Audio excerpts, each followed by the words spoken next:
Welcome everybody. Good morning, good afternoon, good evening. My name is Nerima, as already been said. I am the Executive Director of Siasa Place, which is based here in Nairobi, Kenya. And so I'm really excited to be the first to moderate this first roundtable. Just as a reminder, I'd like to request you to please turn off your video if you're not speaking, and definitely mute your microphone. As you can already tell, it causes interferences. Because we're so many, it's going to be so hard to hear the conversations that are happening. So I'm really excited to announce that this roundtable is going to be discussing corruption and its effects on young people. And I have a super panel with me. So at Siasa Place, what we do is engage young people on how to use avenues that are constitutionally available to hold leaders accountable. So I know that everyone on this call is super passionate about fighting corruption.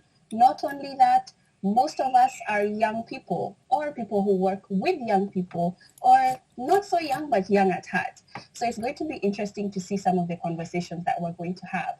For me today, an example, I had a conversation with my team where I was basically being told that there's a certain governor who's looking for me because of something that I did. I had asked some members of our team to record a clinic, pandemic, everything, corona everywhere.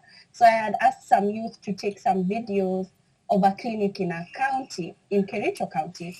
And in that video, you see that the toilets have not been built, and it's basically an isolation center. So now because of that, I have a governor who's searching for me. So I'm looking forward to hearing your experiences. And of course, we're doing a risk assessment and how to be able to counter that. And I'm sure you all have real experiences. So to introduce my panel, I have Nandini Tanya Lalman. She's an activist based in Mauritius. I also have Alma Fezic. She's a legal consultant for the Center for Development of Youth Activism, Bosnia and Herzegovina. I have with me Ryan Villanueva. He's a Chief Education Officer in Best Delegate in USA. And I also have Carlos Rodriguez. He's the Executive Director of Corrupción or CASA in Colombia. So let's get started. Looking forward to hearing some of the interactions. Remember the hashtag, it's Youth 2030. And also the hashtag is United Against Corruption. If you feel you want to comment, I'll be looking at the chats as well. If you feel you have a question, I might not be able to ask it, but just share on the comments in the chat box as well. I've been seeing you guys are interacting and looking forward to it. So the first question goes to Tanya. Tanya, you've done extensive work campaigning for the importance of laws which allow for corruption loopholes across Africa. So drawing on your personal experience in countering corruption, lobbying in Mauritius and further afield, could you please set the scene for us? How does corruption affect daily lives of people who are most vulnerable to corruption? And do youth fall within that vulnerable category? Thank you. Indeed, corruption erodes trust in government and undermines the social contract. This is cause for concern across the globe, but particularly in contexts of fragility and violence, as corruption fuels and perpetuates the inequalities and discontent that lead to fragility, violent extremism, and conflict. The burden of corruption tends to fall mostly on disadvantaged and vulnerable groups. Communities and individuals already suffering from the illicit drug trade, for instance, and all of the direct and indirect ills that come from it, have their well-being sacrificed in favor of the interests of a narrower group. The abuse of public power for private gain, corruption always entails the self-interested behavior of the few, harming the welfare of the many. Youth definitely fall within that vulnerable category, and the seriousness of the situation is further exacerbated by several aspects of their social and political identity. For instance, disabled youth, LGBT youth, young women, and young people of color already have to grapple with multiple layers of disadvantage, and corruption further brings down their progress. Thank you. You said a very powerful statement. You said the abuse and the use of public power for private gain. So the next question I want to ask you, how far do you think we have come in combating corruption? And how far do we still have to go? Do you think the world will ever get rid of corruption entirely? We now have better and more open processes, professional accountability systems, and the use of the latest advanced technologies to capture, analyze, and share data. And these have helped us to prevent, detect, and deter corrupt behavior. We can now leverage innovative technologies to strengthen public sector performance and productivity, confront corruption, and help foster greater trust and accountability, particularly in more fragile environments. However, we must never be complacent because corruption exists even in countries with the least corruption. According to Transparency International's Corruption Perception Index 2020, Denmark is the second least corrupt country in the world. However, in 2018, a senior official at the Social Ministry was found to have embezzled $17 million. In Sweden, which ranks third on that index, nearly 2% of firms reported being solicited for bribes in 2014. Corruption, we have made a few steps ahead, but it's still everywhere. Thank you. Wow, so corruption seems like it's everywhere. So now my next question, I'm going to go to Alma. Alma, you work for the Center for the Development of Youth Activism in Bosnia and Herzegovina. And your experience in monitoring anti-corruption procedures and developing action plans to combat corruption at the municipal level. Through your experience over the last year or so, we would be so interested to hear whether you have observed any changes in the work that you do due to COVID-19. And I'd also like to ask, do you think COVID-19 is presenting new opportunities for corruption? And if so, how are youth being affected? Thank you, Nerima. Greetings to all participants. COVID-19 really changed our lives at the one moment, especially at the start of last year's pandemic.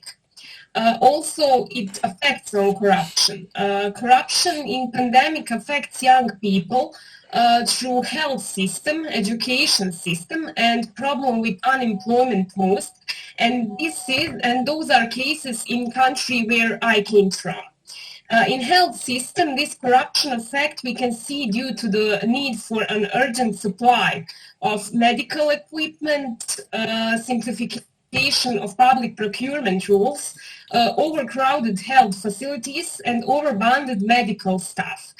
Some of those problems affect young people direct because they and their families were COVID-19 positive and they need help.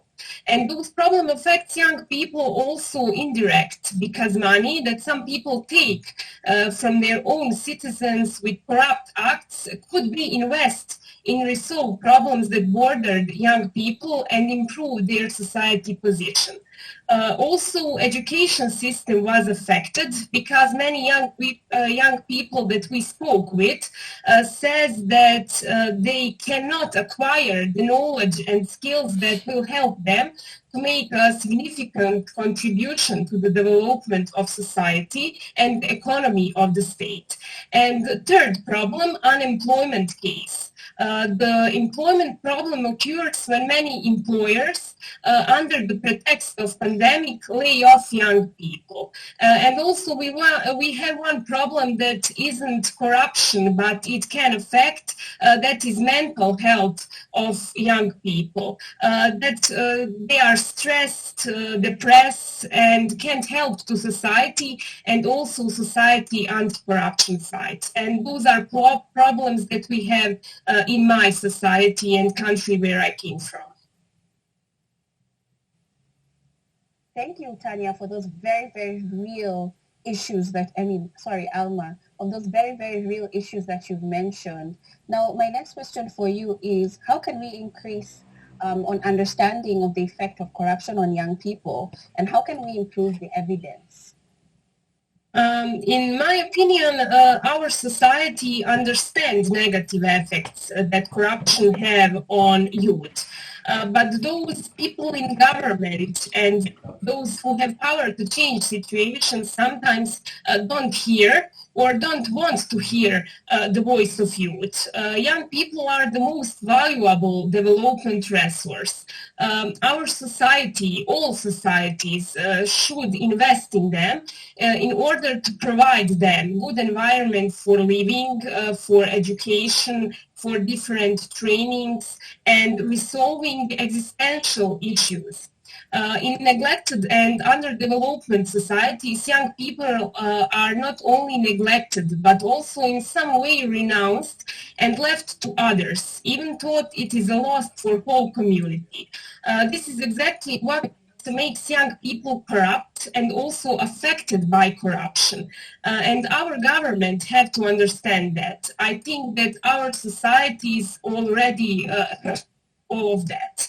And about evidence base, our NGO sector have its evidence base depends of those who enforce the law. NGO sector in my country had a lot of ideas, numerous ideas, how to solve this problem and create evidence base that will be accessible to everyone. But unfortunately, everything remains on idea and that's not implemented adequately. But we have one more problem in our society. We have a lot of evidence for criminal acts, for corruption acts, but those cases stayed unpunished and unresolved. And young people sometimes have a question for us. For what we need evidence base when problems didn't been resolved? Evidence base doesn't resolve anything unless it serves to punish those who commit corruption. Thank you, Alma. I see someone in the chat who's also agreed with you, Amal, who says that the youth are really good environments to be community backbone and to work on fighting properly. I think the word is fighting. And Yes. Antoinette earlier agreed with Tanya, basically, and she also has shared it on the chat below. So now I'd like to move on to Ryan. Ryan, my question for you is, you have experience as a consultant within the United Nations system, as well as bringing young people together from across the globe through the Model United Nations program. Could you please tell us what educational tools you think can be used to empower future generations and help them become more resistant to corruption? Is corruption a topic that is addressed in the Model UN curriculum? Thank you. I'm happy to answer that question. Firstly, thank you, Narima, for moderating us today in this first roundtable, first panel. And I think it's awesome that the United Nations is organizing this type of event and that we have this many youth on this call today, nearly 200 people on this meeting, and I know a lot more that were registered for this. This is a tough topic to talk about and to educate about at all levels, from university and youth all the way down to secondary and primary school level. And I think the biggest trend that we're seeing right now in education, especially right now, the pandemic, is around virtual learning and online learning. And that we can reach way more people and way more students and youth and children through online learning. And the key thing is making sure that it's engaging and is actually meeting them where they are, whether that's on Zoom or on platforms like WebEx or on social media.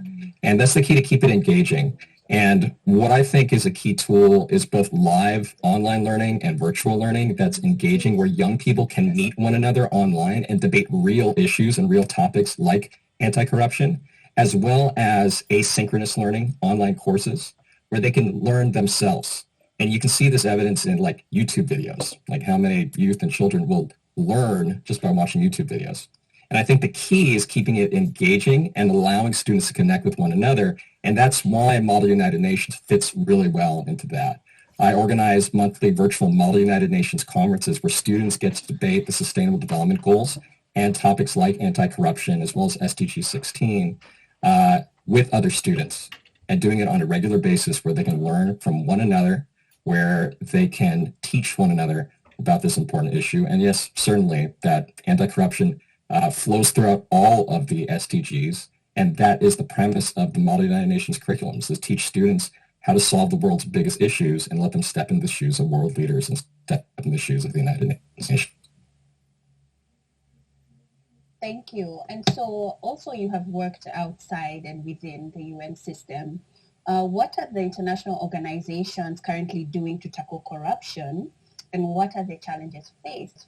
Since you also mentioned SDGs, I see you're into the Sustainable Development Goals. So please. You got to represent. You got to represent the SDGs. It's really important. I don't think we can reinforce this enough. I think the SDGs need to make their way through all levels of curriculum. And thank you, Narima. Yes, I had the privilege of working with the United Nations to organize a Model United Nations conference with them. And one of the key resources and key programs that's being advocated is through the UN Office on Drugs and Crime, the Education for Justice program, where they're engaging all the different levels of education from tertiary, secondary, and primary. And in particular, they have online courses for university students on anti-corruption and all issues that touch SDG 16. For the secondary school level, they have Model United Nations that the United Nations Office on Drugs and Crime is directly engaging with MUN organizations and conferences, in addition to other strategies, including technology and hackathons. And then even at the primary level, it's very cool. They found a way to engage children around anti-corruption by using characters and cartoons and like things that are really engaging for kids.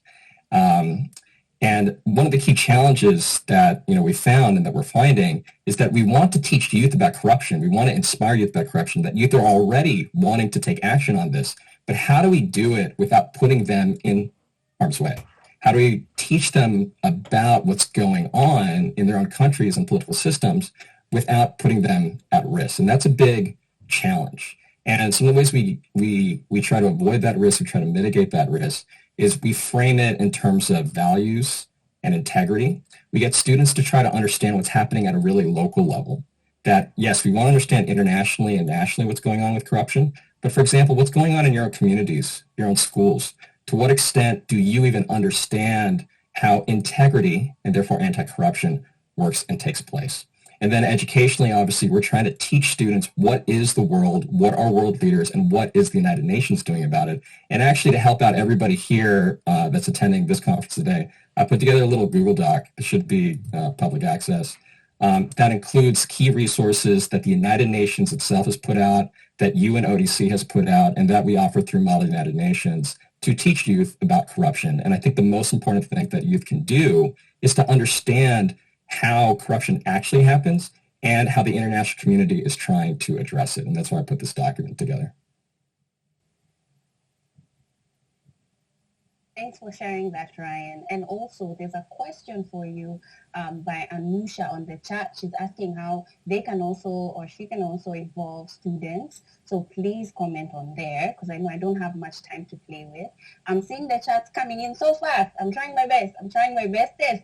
You're doing great. You're doing great. Thank you. And so if you have questions, comments, please do comment there. There's also something about political will and whether it exists. So any of the panel members who are interested, the panelists, in answering, feel free. So I'm now going to move over to Carlos. Carlos, so where you work, of which you're the executive director of Cooperación or CASA in Colombia, and it works in encouraging transparency.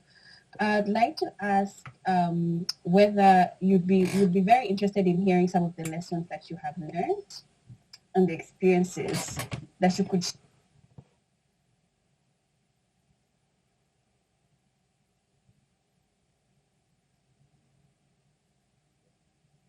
Oh, I think I lost Norima.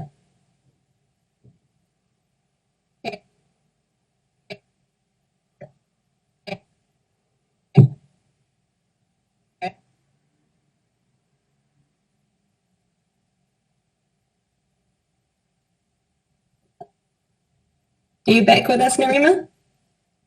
Yes, I So, am. Sorry, we're like in the middle of a storm. FYI, it's raining where I am right now, but I'm here. So, Carlos, I'll repeat the question. Huh? Okay, thank you. No problem. I basically asked you, the organization that you work with goes in line with what was asked on political will. And I wanted to hear some of the lessons that you have learned and your experience in encouraging accountability in politics in your country.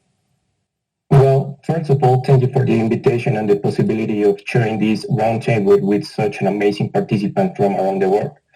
So I would like to start by explaining the current situation in Colombia because it is closely related to the question asked.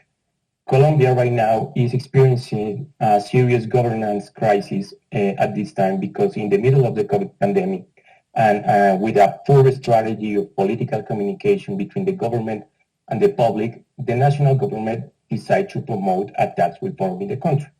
As expected, the proposal created a series of demonstrations, not only in the main cities of the country, but also in the smaller municipalities. Finally, this fact has led to a general strike here in Colombia that has lasted almost 20 days and whose main actor has been the Colombian youth. The main unions here in Colombia, teachers, health workers, indigenous people, social leaders, students, but mainly young people have participated in this general strike. The protest, which has been peacefully in nature, have led to a violent clashes between the security forces and agitators, a situation that has been escalating to significant number of human rights violations, people injured, people missing, and at least the death of 16 civilians and 2 police officers since the protest began. But the interesting fact about this is that right in the middle of this scenario, the Great National Survey of Young People of May 2021 was released, and it came out with some interesting findings. So the first one was a significant drop in the trust of young people in the Colombian institutions. For example, in November 2020, confidence in the presidency was 28%, but in May 2021, it fell to 9%. Second, a similar situation still occurs with the local mayors and especially within the military forces and the police. However, another hopeful result that the survey showed is that young people consulted still see hope in democratic election. For example, 88% of them believe that voting is a way to help transform the nation. So this sends a powerful message not only for the political class but also for government officials at all levels. And the message is clear. Young citizens do not trust in their institution, but they still believe in democracy. Now, regarding to this question, this scenario, it is necessary to reinforce the message of the application of accountability in politics, a task that is not easy given this new situation, but it requires politicians to be more critical of their own efforts and work to overcome the different critical situations that have arisen recently in the country. This in particular is extremely important because we have right now a much more critical electorate willing to be better informed when it comes to exercising their right to vote. So, to close this argument, I would like to address one specific lesson. A young person must be recognized as a political subject that has every right to demand answers. It cannot continue to happen that young people and their valid questions about power, politics, or public policies are underestimated simply because they are young in a system that is still focused on validating the position of adults. Thank you for that. Even after clashes and protests, there's still hope. Yeah. Now for the next question I'd like to ask you is, what can we do to promote partnerships and transparent dialogue between young people, government officials who are in charge, and other stakeholders to tackle corruption? Well, as someone said before me, I think that one important thing to do, and the first thing to do, in my opinion, is to understand why corruption is a problem and try to give it its own proportions. Corruption for young people affects the possibility of developing their life project when, for example, the resources allocated for education end up in contracts that are not fully executed, such as the construction of a school or a university. Young people are extremely important actors to tackle corruption because they are always willing to know more, to know what is behind something, be it a political position or a public policy. In addition, young people have a natural facility to communicate and organize. In order to promote partnership and transparency, as I said before, it is necessary to recognize young people as a subject who can and should be able to talk with the government and its officials from a scenario of equality without discriminating age or experience. On the other hand, although youth organization and participation might be regulated or mediated by certain institutions, in order to tackle the corruption, it is necessary to recognize and promote those organizational practices typical of young people, because they are born from them. They are interested and are also focused on sectors that are highly relevant to carry out active social oversight to prevent acts of corruption such as in education, employment, health, or even climate change initiatives. Thank you for that response. I think that this was a really good first round hearing from all the panelists, and I've learned so much. I've been jotting down a lot of notes, and I'm seeing also a lot of people engaging on the chats. And I would like to now move over to the floor. Let's hear from some of our audience. And so remember, only those who are going to be engaging will be able to put on their videos and unmute themselves, please, so that we're able to have this interaction. I'd like to now ask Ms. Nonlana Siwela, Communications and Publicist Team Member at Youth Alliance for Leadership Development in South Africa. She's going to be asking a question now to the panel, and her question goes to Carlos.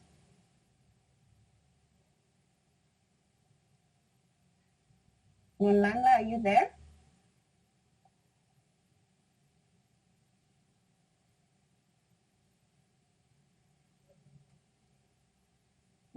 Not sure.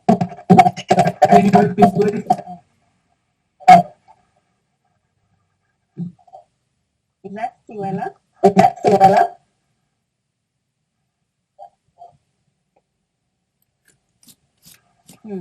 I think okay. If you come in, please signal to me. Let me move on to the next person so that I try and get everybody as much as possible, okay? So this next question is to Ryan, okay?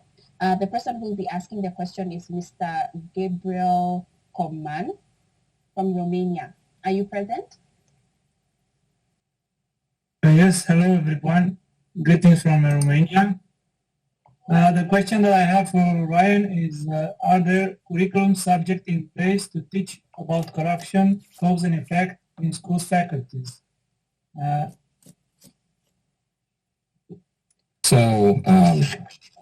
Number one, corruption is not a typical subject in like a lot of national curricula, as far as I can see, and not here in the United States. The best that we get to it is in government and civics. I think that one, there are two ways to integrate anti-corruption into education. One is through classroom curricula, and that's where the Education for Justice online resources are really helpful. So check out their online course modules. If you look into global citizenship education and teaching the SDGs to students, so I think there's a lot more effort to integrate the SDGs into national curricula and school-wide curricula, and it's aligned with SDG 4, equality education. There's a lot of work going on to train teachers in global citizenship education and the SDGs. So I think classroom curriculum is one way, and the second way is through extracurricular activities, for example, Model United Nations. So items and subjects that don't get covered in the classroom are great for extracurriculars like Model UN because it allows students a platform to explore these activities on their own and ideally guided by their teacher or like an older student or mentor. And so when we do Model UN conferences, when we work with Model UN clubs and programs, we ask them, what are the subjects you want to teach? What are the topics you want to teach? How do you want it to align to the Sustainable Development Goals? And one of the things that we can do is get students to take on the roles of UN diplomats representing different countries and get them to research a topic like anti-corruption And then they have to understand what is going on in all the different countries, what are the different struggles that everybody's going through, and then more importantly, what is the UN and the international community doing to work together to address these issues? And so you're asking students to collaborate on a global problem and find a global solution to it. So I think there are two ways to integrate anti-corruption in the SDGs, both in curriculum and then also in extracurricular activities. Okay, thank you. Thank you, Ryan. Thank you, Gabriel. Next, the question will be coming from Ms. Renu Paswan. She's the founder and director of Live to Inspire India. And her question goes to Alma. Over to you, Renu.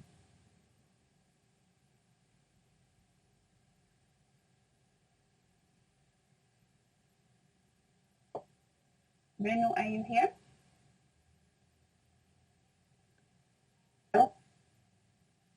There we go. Hello. Hi. Yeah, can you hear me? Yes. Okay, so my question is to Alma. I'm wanting to ask, are there any correct measures that we are taking to end corruption at the grassroots level, such as in politics? We can see that politics is something beyond control, and we must have some control mechanism here to prevent ongoing corruption and issues that start actually at the grassroots level, where there is no system which is going to prevent that. So according to UN, how things are in place to take care of these ongoing issues happening at the grassroots level? Thank you, Renu, for your question. I think that I agree with you, politics should have anti-corruption measures, and in speaking with young people, they are all agree that we can do a few steps that young people understand politics and trust politics works something for them. Those are political accountability through publicity and transparency of political decisions, strengthening institution through public accountability and public audit procedure of budget use, government and administration to be public through oversight of public tender, budget funds, public property, prove that we have independent judiciary and public prosecutor's office and that they work for their citizens, not for politics, actively involve non-government sector in decisions that are useful for society and that are useful for young people, and also strengthen and support the role of independent media. When we speak with our young people, those are some steps that politics can do for us. And thank you, Ren, once more for question. Thank you. Thank you both. Now I would like to invite Mr. Roberto Caputo to speak on the forum.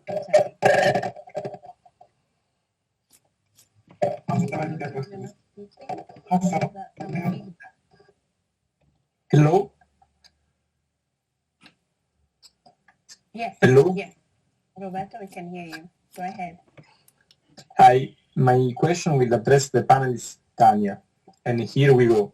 How is corruption powered by the desire to achieve a result in order to gain a place in society? How can we instill in the minds of young people that they don't need this shortcut to reach their balance in life? And for last one, how can we instill in the mind of people who are in a higher position to not take advantage of their position? Thank you.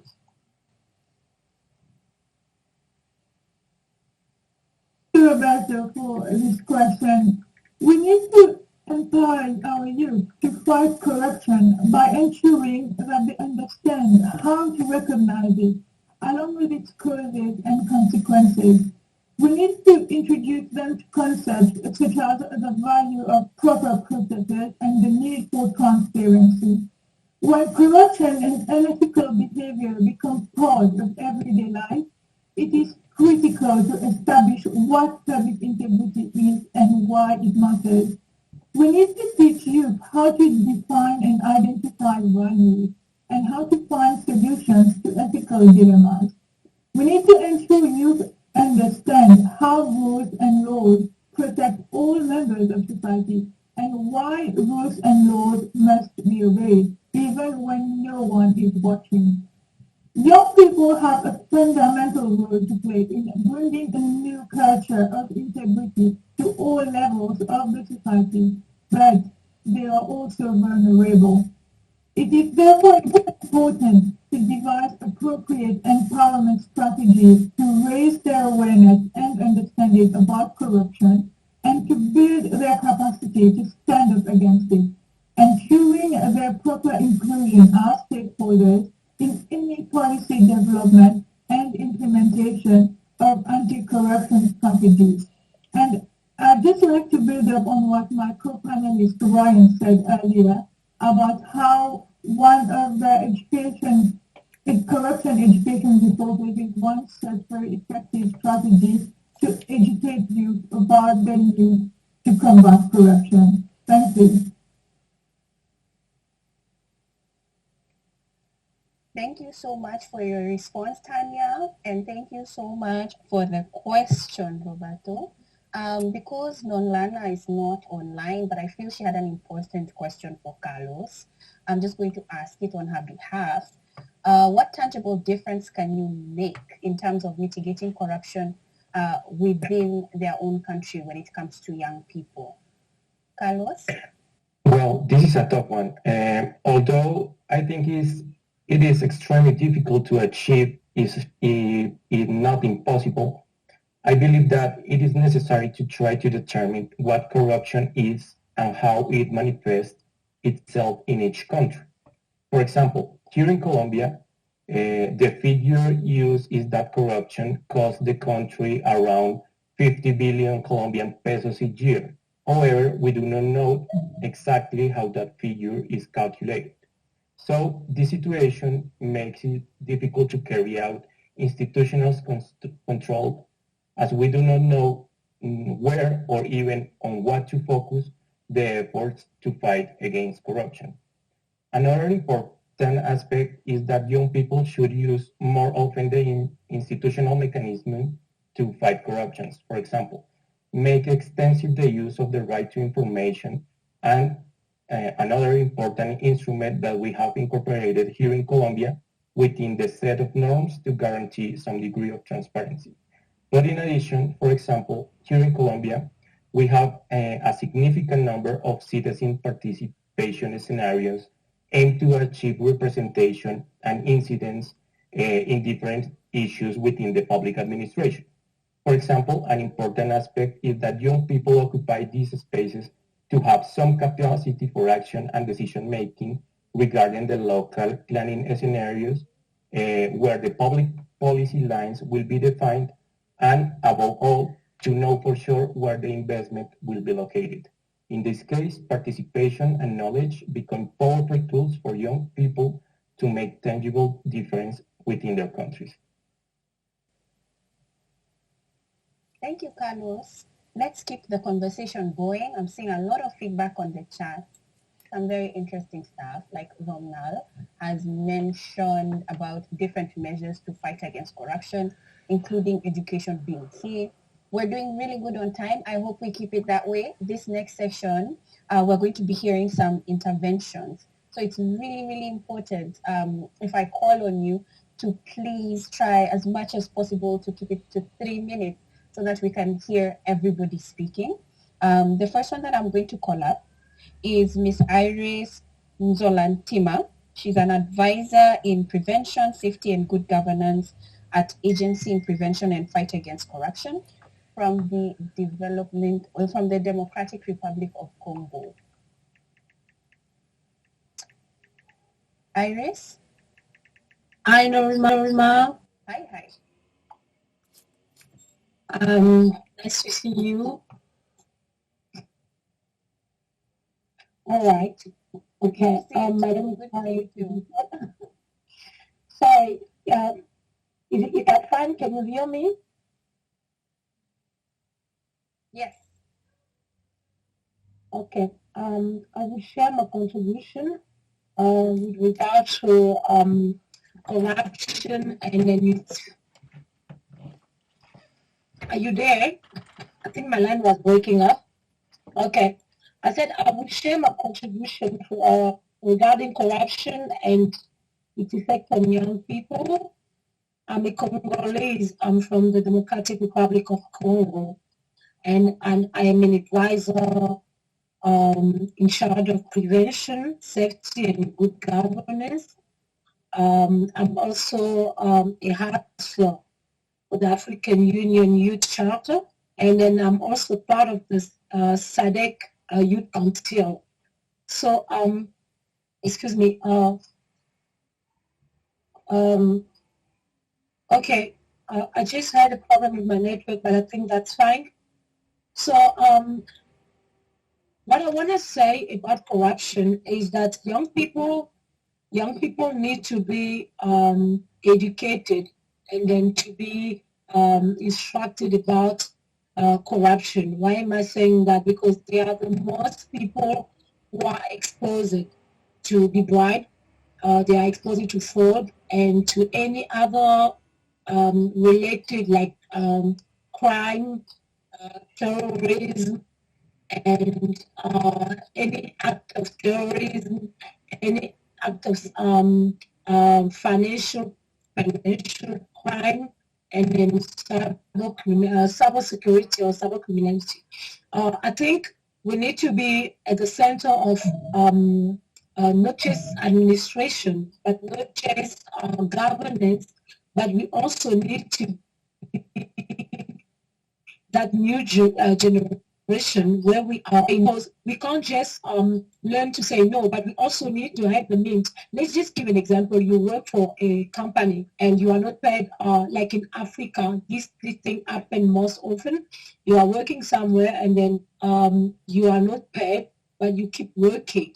And then while you keep working, you are investigating or you are following up a case of a company or somebody who's involved in fraud or somebody who's involved in crime. So you are directly exposed to that person who would like or maybe will try to bribe you. While you are not paid, you will say yes, even if you don't want to say yes, but the condition or the situation that you are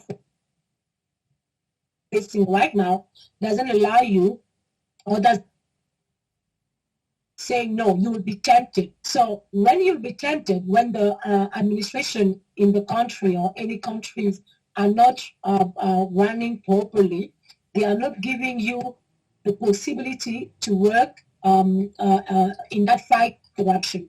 There's another case when young people or teenagers, they are growing up, they are growing in different families, different society, different environments. So if you are not taught on, you should not take something without asking a permission. You should not do this without asking, or you should not go to this place and then follow up to what your friend or your colleague or anybody around you are telling you to do, while you don't know or you cannot make a difference between integrity and something that's not a part of the integrity. You won't know.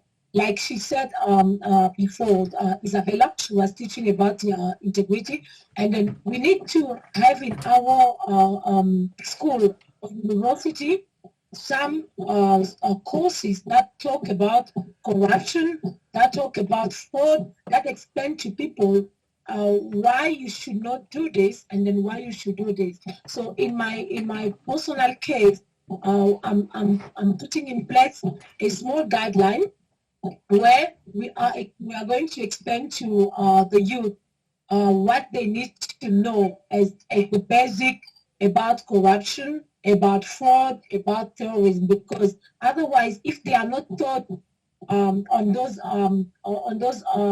you say that on that basic, let's just say on that basic, if you are not aware that what you are doing is not right, you keep doing that. So that was my small contribution. And I also think that corruption, the other side effect on the young people is that even if we would like to impact our world, we like to be change, we are not given that power. We are not sitting at the table of decision in order for us to also bring about our contribution.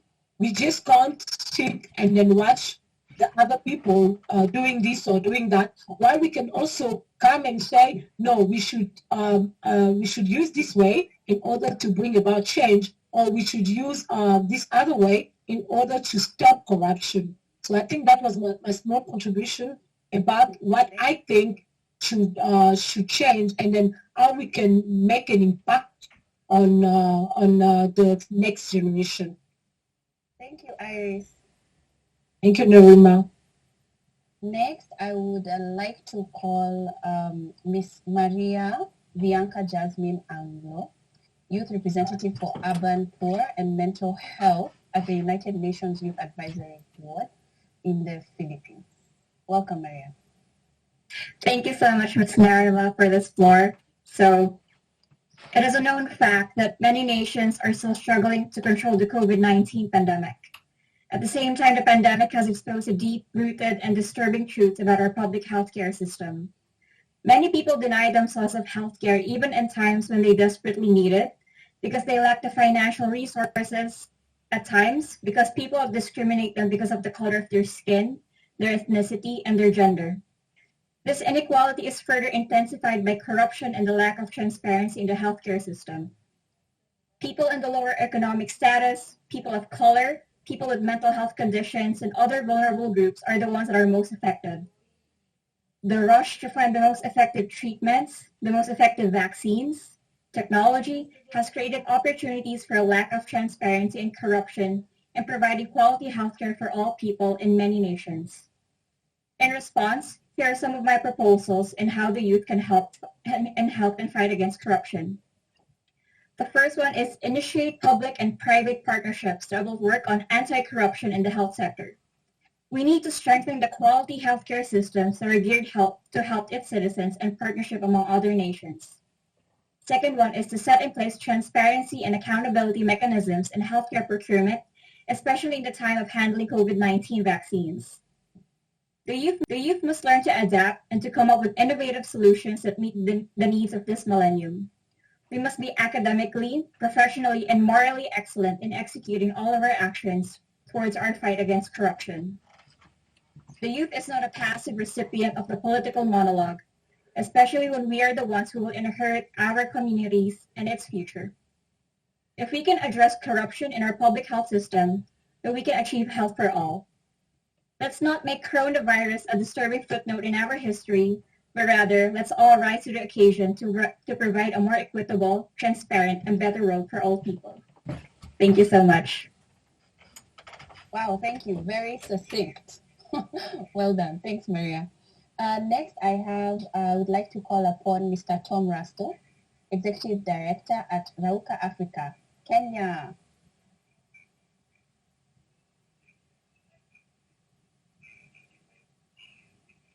Tom, are you there? He was chatting with me earlier. He was also having issues with connection. I don't know if he's still there. Tom?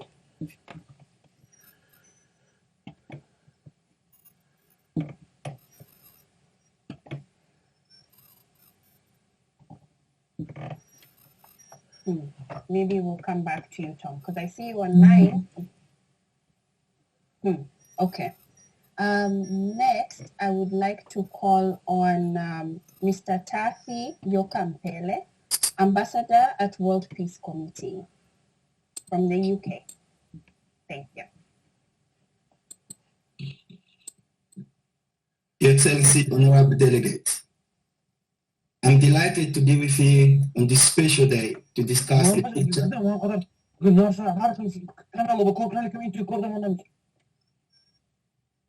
I'm sorry, someone, you just... No, sorry about that. Just ignore that. Go ahead. Thank you. I'm delighted to be with you on this special day to discuss the future of youth against corruption. On behalf of billions of young people, I would like to say thank you for the invitation. As a World Peace Committee ambassador, we need a role of transparency, solidarity, integrity, human dignity, quality, respect, and the free of corruption. As we know, corruption remains and is a frequent barrier to the economy and the social development. Corruption always brings the country behind. Corruption use loss of opportunity for the next generation. The world leaders, they have a duty to communicate to increase youth awareness of corruption issues. Our community also have the ability to guide, to support young people, to encourage them on how to present corruption by engaging the high conversation on youth, by highlighting their ability, power, and responsibility to change the world for a better generation. Young people are fearless, brave, dynamic, and self-confident. Young people have the idea, the creativity, and the great energy to shape a better world. Young people are full of hope through innovation. They are problem solvers, and they have great potential to generate a positive social change. A better collaboration between young people and the government that could be another force to tackle corruption by ensuring a proper cooperation and implementation of law and regulation. Young people are the change and are the leader for tomorrow. They can play any constructive role. We need to have a system which progress young people need. We need to empower young people to explore their vibrant skills and ideas to tackle development challenge. Young people need tools to build and engage with the project to promote leadership, integrity, dialogue between them in order to fight against corruption. Finally, in order to achieve, let's create a love between people. Our children must be educated to the culture of peace, build a wall of justice, create freedom, strong respect, diversity, equality, and more compassion. Thank you for listening. Thank you so much. I now see Tom, but I don't know if his network is okay. Tom, can you hear me? No, he's gone again. So now I'd like to invite Ms. Rahima Zitombi, Transparency International France. Welcome. Thank you. Can you hear me? Thank you. Great. I thank all the panelists and other participants for sharing their insight. Your experience is highly interesting and instructive. Thank you. Since I began working at Transparency France, I have tried to get a better understanding of the effects of corruption, including based on our strategic litigation experience. With my colleagues, I am working to advocate on the issue of access to remedies for all victims of corruption. It is very important to underline the diversity of victims. And in this regard, I thank the panelists for their valuable insight on how corruption affects young people in particular ways and for raising the issue of impunity. It is essential to acknowledge the damage suffered by all victims even if the diffuse nature of the damage resulting from corrupt practices makes it difficult to identify them and to quantify their losses. The effects of corruption should not be addressed solely from the viewpoint of their direct financial consequences. In this regard, our common work could be enriched by the adoption of a human rights-based approach to corruption. Access to remedies should be open to more categories of victims. For now, the requirement under French law and in many other jurisdictions of damage directly resulting from the crime constitutes a major obstacle for victims seeking compensation. The other related item that I would like to quickly mention is asset recovery. Transparency France has been advocating for years for the adoption of a restitution mechanism complying with the principles of transparency, accountability, and inclusivity, among others. As Transparency International has repeatedly pointed out, it is essential to ensure that returned assets do not fall back into the channels of corruption. In order to guarantee that returned assets do not fall back into the hands of corruptors, restitution mechanisms should ensure that returned assets are used for local development in receiving countries in line with the Sustainable Development Goals. In order to do so, it is essential that civil society be involved to guarantee the integrity of both restitution processes and the use of returned assets. In France, the Parliament is in the process of adopting a law creating a restitution mechanism that takes up the main recommendations of Transparency France and which includes an explicit reference to the principles adopted at the Global Forum for Asset Recovery. It would be great to hear from panelists who have experience dealing with these subjects. Thank you. Thank you so much, Rahima. An important subject, asset recovery. Next, I would like to invite Mr. Alfonso Diaz Chavez, a student at Instituto Tecnológico Autónomo de Mexico. Are you there, Alfonso? I'm here. Can you hear me? Great. Yeah. Perfect. Well, first of all, thank you for the floor in this forum. Well, I believe this forum is really important to young people, not only because it is an amazing space to share problems related to corruption that each country has, but also to analyze the different perspectives and, well, try to receive different ideas in order to find a solution that fits a specific country in accordance with its economic, social, and cultural background.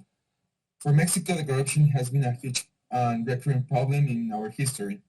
The most apparent aspect of corruption has taken place in political scenarios, but in all the private sector, the corruption practices are very common as well. So considering the complexity of this topic, there are many areas of expertise that must be involved to solve this problem. One of the most important effects of the corruption in young people is in education, specifically in the necessity of the development of new courses and content. Nowadays, it is essential to have ethics and integrity programs where young students, no matter their age, have to learn principles, values, and the content needed to act with integrity in all aspects of life. In my personal experience, we do not have enough programs to teach the students all of the aforementioned aspects. Additionally, it is important to have an impact in the society and participation of the citizenship in the different ethical matters, especially to contribute to the solution of the corruption. Because of the situation, it is really important the mission and programs of institutions as well as UNODC that gives the society many programs and content in order to have the correct tools to fight against the corruption through the education. Well, the society not only suffers the consequences of the corruption, but it is also part of the problem, taking into account that many corruption acts involve the participation of the citizens and not only the government officials. An important effort from the society to try to eradicate these acts in Mexico that I want to illustrate in this forum was a program created in a prestigious university together with an organization, with a social organization, where these institutions created an electronic platform where any person can report different corruption acts related to COVID-19 medical services and the lacks in these kind of services. Thanks to this platform, some acts like the request of payments to assist people in public hospitals for COVID-19 treatments, lack of medical equipment, and many other problems were detected and reported to the authorities. Finally, I would like to emphasize the importance of the culture of legality, as well as the ethics in the education of the human being. But the culture of the legality and ethics are not only to be taught in schools and university. It is also imperative to recognize other social nodes that are important to transmit these interior learnings, beginning with the example that is set by the family, and continuously reinforcing it through social media, moral authority centers, and of course, public institutions. If the culture of the legality is foreseen in the content of all of these spaces, it allows different processes of legal awareness and leads to the report of many injustices and encourages young people to be part of the solution of this problem. Well, thank you. Thank you so much, Alfonso. Next, I'd like to request Mr. Alan Kehan from Cameroon. Alan?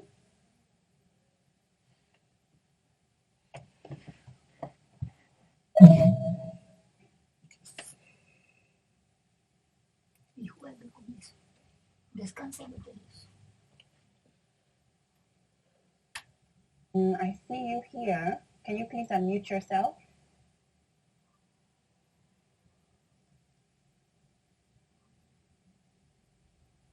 Alan Kehan.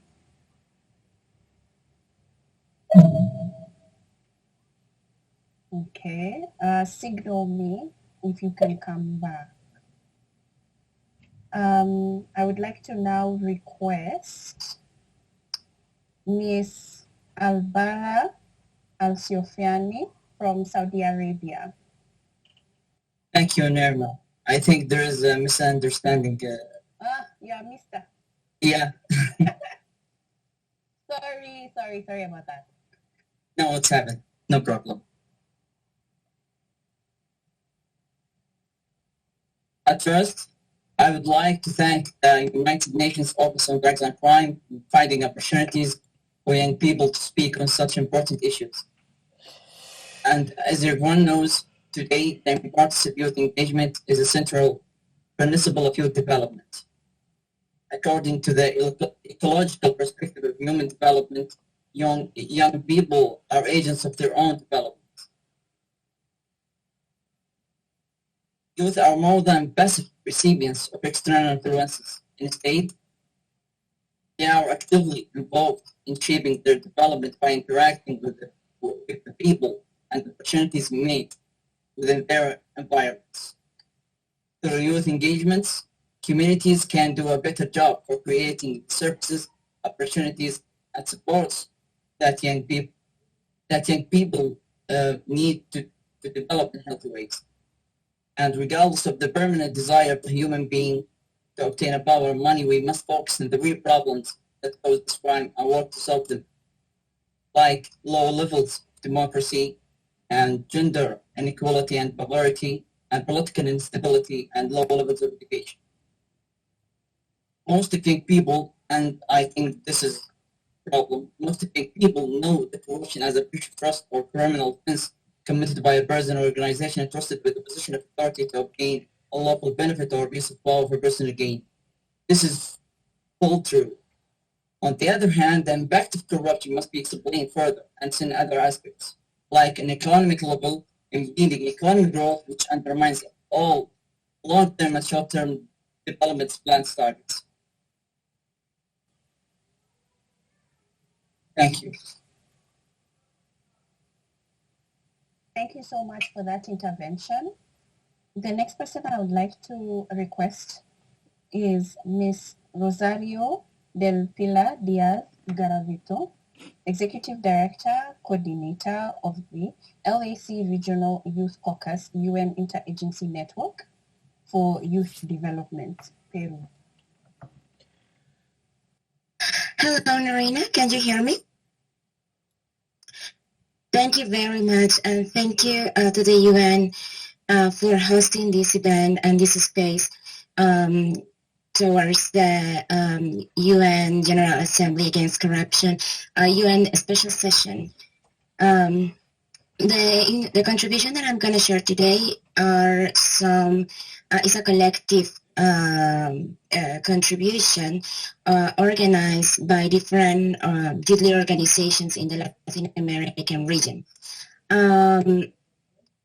Corruption in the region is an issue that is systematically affecting communities in the Latin American region.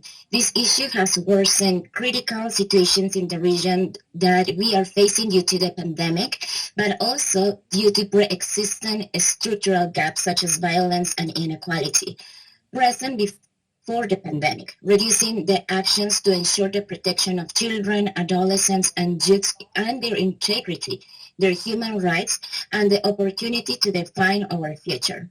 The collective demands from youths to address corruption and activate comprehensive and accessible transparency mechanisms have took force during the last decades.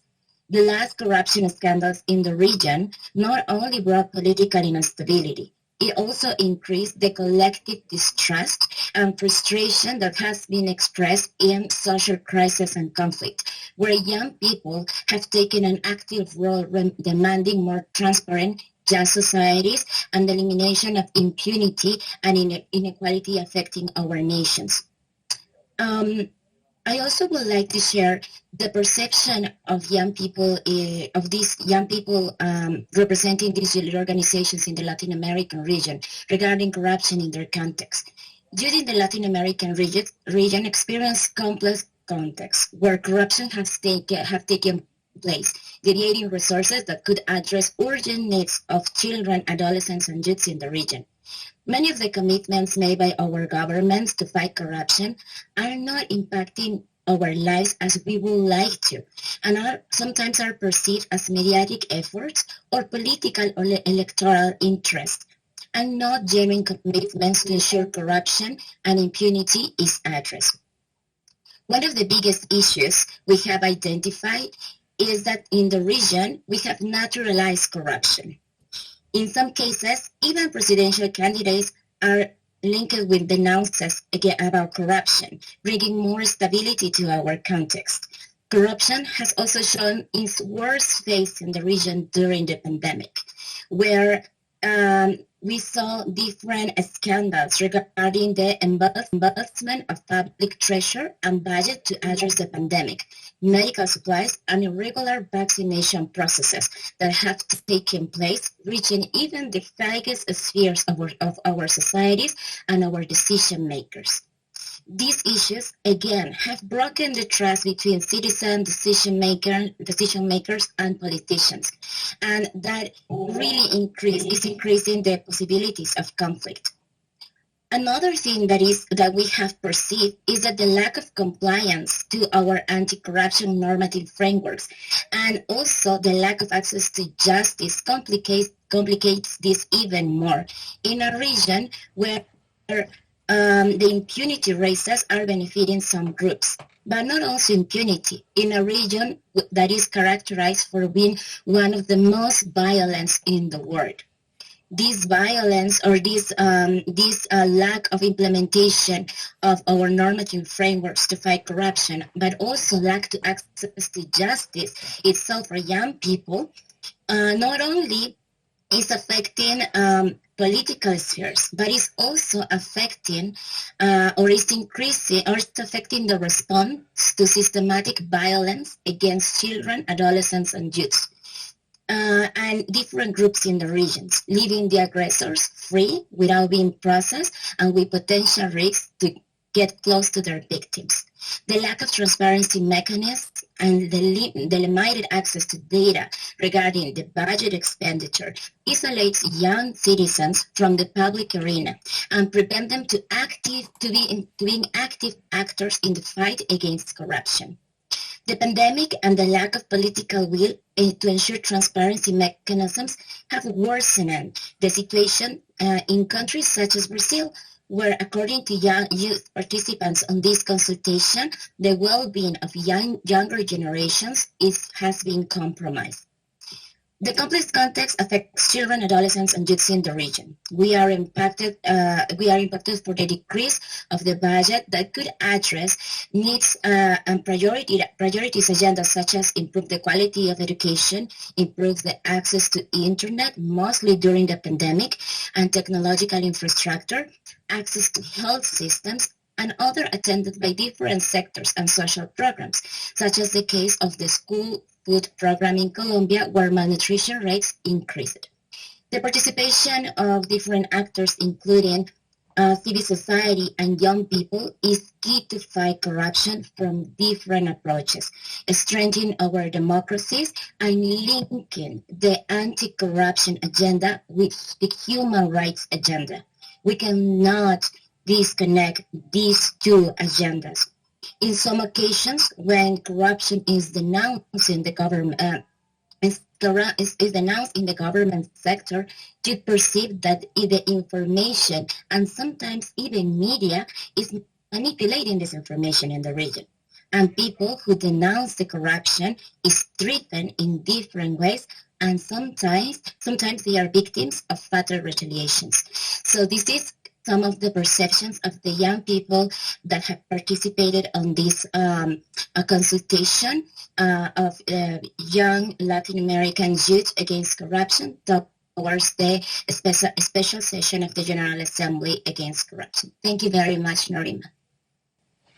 Thank you so much. Thank you. Thank you. I'd like to now see if Tom, are you there? Great. Then we wrap the session. Tom? Yeah, thank you, Narima. My name is Tom Castro. I'm an Executive Director at Oka Africa, Kenya. So my contribution to this is that the promise of corruption, the promise of corruption country, rather continent, lies within us. It's a solution still with us, and corruption is a cancer that should not be allowed to grow. From my side, they say that the aftermath of corruption falls heavily on the youth as they lose multiple opportunities, hence they remain stagnant. For any country to grow, youths need to grow holistically through systems created by the government and through themselves. So I take this latitude to express this with a lot of magnitude, representing multiple youths across the continent and beyond. To me, corruption and its implications on young people, I can say, is compared to a spider and its tentacles, which creates a lot of harm to young people compared to the old folks who majority are the perpetrators. It's not a specific originating from a general, but rather a general that is originating from a specific. It helps being the spider and the tentacles ranging from the effects such as drug trafficking, which we as a country has allowed. Unemployment, which is now rampant, having it in mind that 75% of the population right now is young people.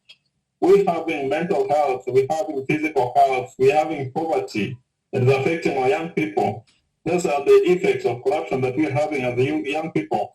So, in this extent, we say that as young people pushing for integrity and calling for accountability in governance, our interest is not on the apex, but rather the solution to this problem. And so far we have anti-corruption bodies, of which to me they are checking on the effects, but they will never give you a solution to them.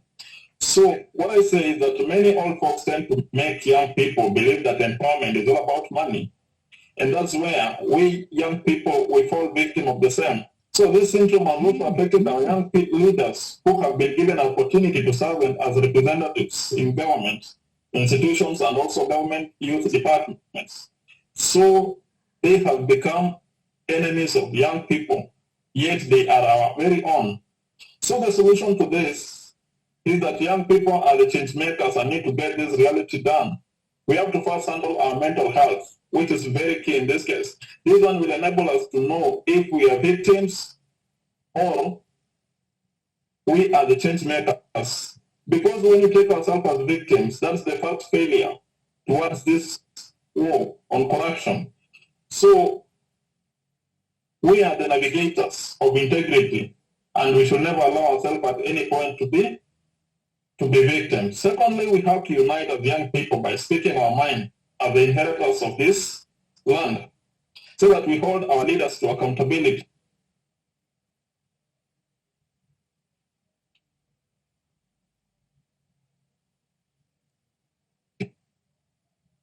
Regardless of what and those who are following you, that when a young person speaks, the country shakes. And when the country shakes, this means that we have power, but we have never been given that platform to express it. So third, we have to believe that young people no longer need a voice to air their concerns, as the channel has been defiled by these old folks. What we need as young people is an opportunity, or rather a platform, to speak for them, to speak for ourselves, which to me is the actual definition of youth empowerment. Finally, I think on this aspect, we can say that we as young people we can decide to unite, create that euphoria that we can win this war against corruption, and hold these government institutions to accountability through being bold and saying it as it is. The opportunity is the only equalizer that will help minimize the massive effects on corruption to young people. Thank you. Thank you, Tom. I'm glad that we're able to hear from you. Very powerful stuff. I'd like to now move over, shift things a little bit. I basically have 20 minutes with you guys. So now the second set of questions is going to come from the floor. I will call out who is going to be able to speak next. So I'd like to invite Mr. Ali Sadiq Mohammed from Egypt, and he's going to be asking a question to Tanya.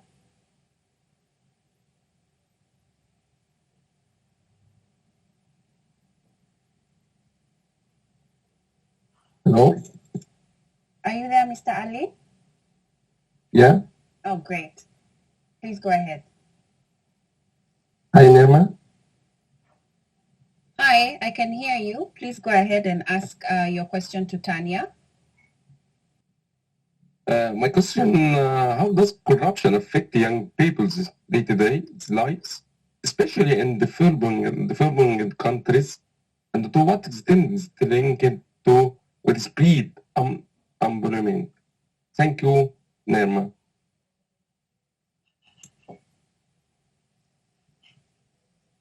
Thank you for your question.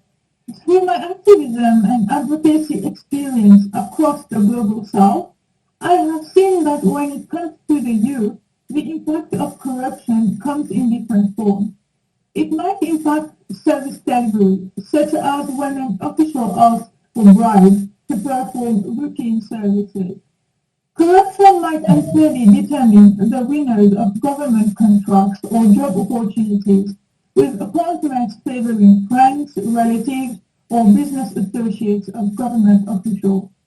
Or it might come in the form of state capture, distorting how institutions work and who controls them, a form of corruption that is often the costliest in terms of overall economic impact.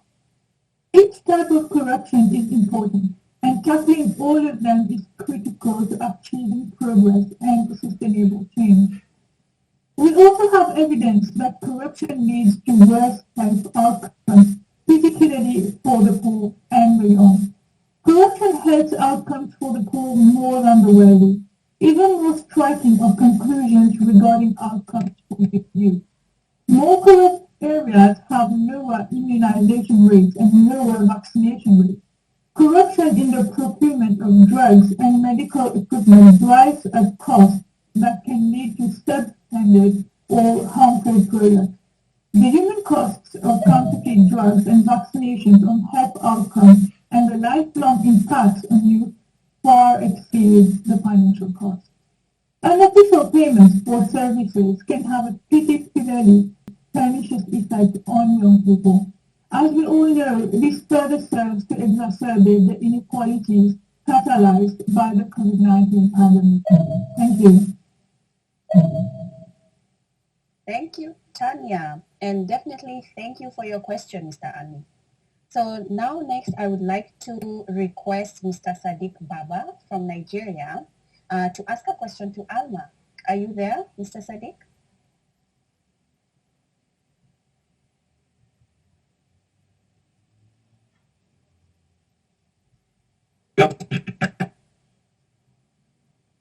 Yes, I can hear you. Please go ahead with your question. Thank you.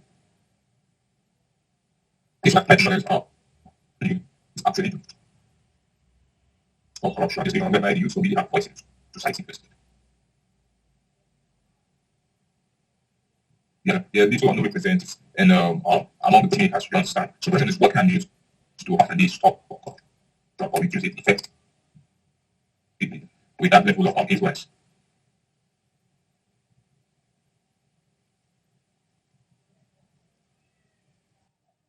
Alma, did you hear? Yes. Thank you, Sadiq. Thank you, Nerima. I think that young people this moment can work on their education and learn how to fight against corruption, learn more about this problem.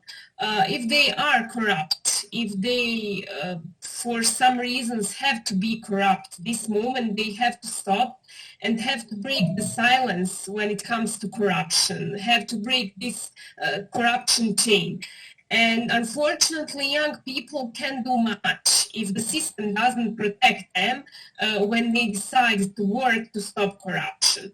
System must have protection mechanism to stop this problem, but I think those are two main tools, education and to stop be corrupt.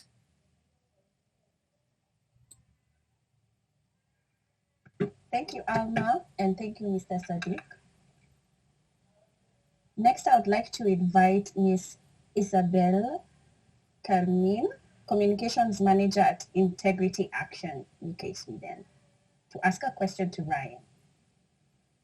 Thanks, Nerima. Hello, everybody. So as Nerima mentioned, I work for an organisation called Integrity Action, and we support citizens to monitor how essential projects and services are delivered, and then how to work with those responsible to get issues fixed. And my colleague Hannah and partner staff member Yusuf will be speaking tomorrow, so you can hear more about our work then. But my question for today is around social justice in anti-corruption work. So I'd like to ask, what can be done to better ensure active inclusion of marginalised groups in the work against corruption, for example, inclusion of young people with disabilities? Thank you. Thank you, Isabel. And I know that you and Integrity Action are doing amazing work around educating youth around anti-corruption and integrity. And I know that you yourself are creating more inclusive work, and especially students that, for example, don't have access to technology and therefore can't participate in online education. And I think that the onus is actually on those of us like in this work realizing to what degree we have privilege and actually serving as good champions and allies to those who are marginalized or don't have that same privilege. And I think taking to that account in our work. So to the extent that socioeconomic barriers, I think that creates huge marginalization.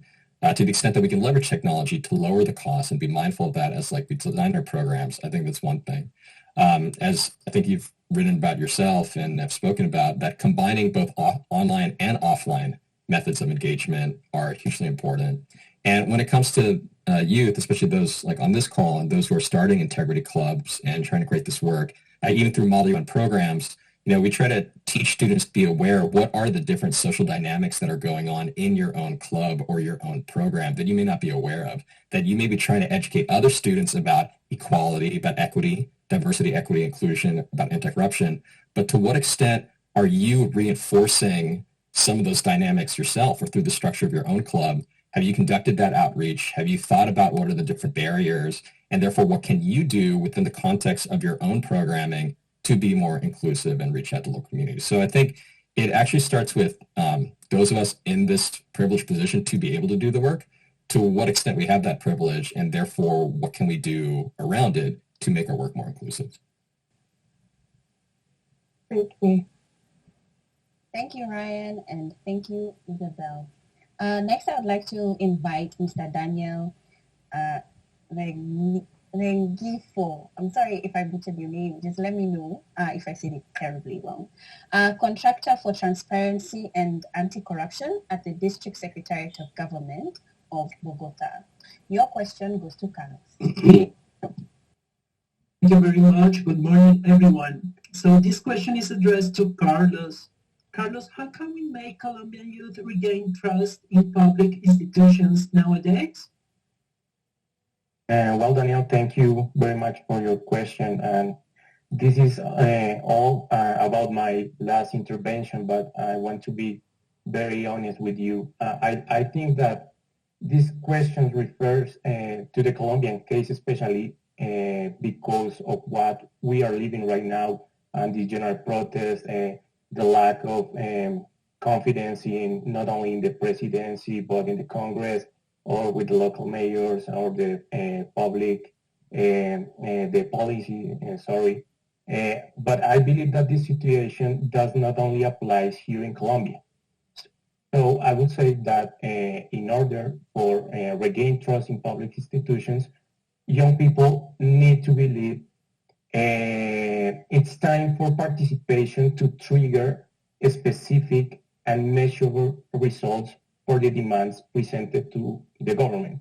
For example, here in Colombia, right now we are hearing already a response to that general strikes in terms of more opportunities, more lines of public policy to face these demands of the public and of the young people that are protesting right now on the streets.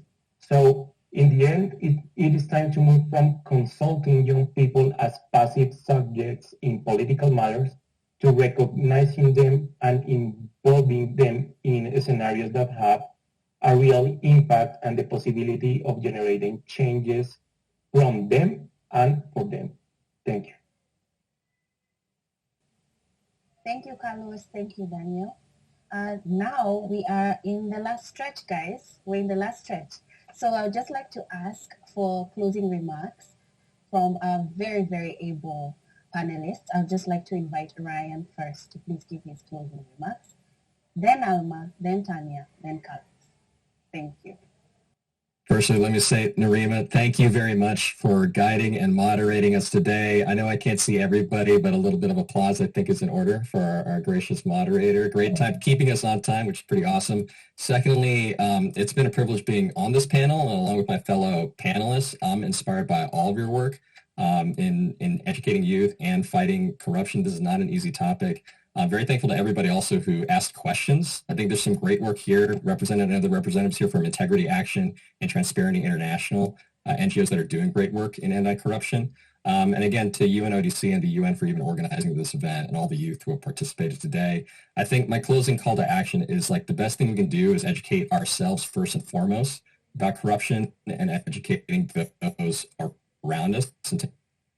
I think there's a lot of great resources that the United Nations has put out to help us educate ourselves. And I think there's great programs like Model United Nations that help students connect around real issues, let them step into the shoes of world leaders so that they can take action around these real issues. And I think just attending this week's Youth Forum is the first step in doing that, but it's not the only step. And I think that's the most important thing, that what matters is not the words and just the exchange here, which is very, very important, but what we do after the conference. Can we take the actions, the ideas here, and actually put them in practice and actually implement them? And I think that's the real call to action. So thank you, Narima. Thank you, everybody. Thanks, Ryan. Alma? Thank you, Narima, also, as Ryan said, on great moderating of today's event, today's panel. Thanks to all panelists, my colleague, and to all participants, of course, to UNODC and UN of this great opportunity and this youth forum.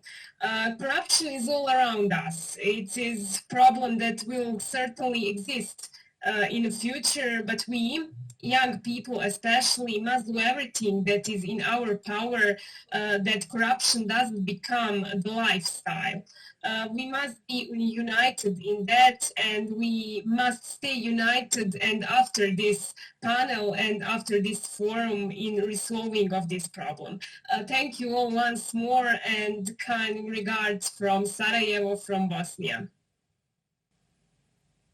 Thank you, Alma. Tanya?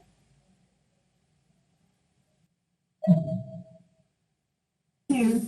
Engaging youth is essential for success in curbing corruption. Youth represent a significant portion of the population, especially in developing countries, and are generally more open to social change and political transformation, since they may have less interest in maintaining the status quo.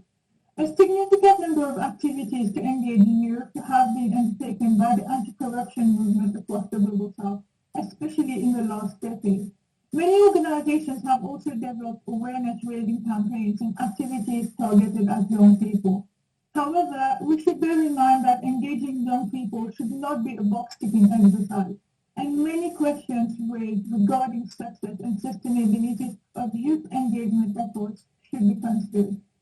Through my professional experience, I have seen that projects designed and led by young people are more successful with outreach and sustaining individual engagement against corruption.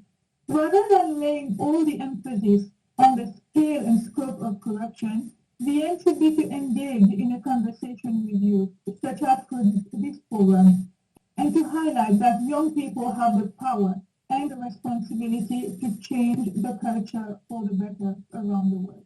Thank you. Thank you, Tanya.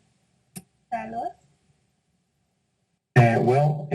Thank you all very much for your interventions, for the analysis, the exchange of ideas. It has been a great opportunity to listen and continue learning from young people, all these experts, my fellow panelists from all around the world. Thank you very much. It has been an awesome morning here in Colombia. My final remark to close my intervention is, let's keep the youth organization alive and taking action against corruption at all levels.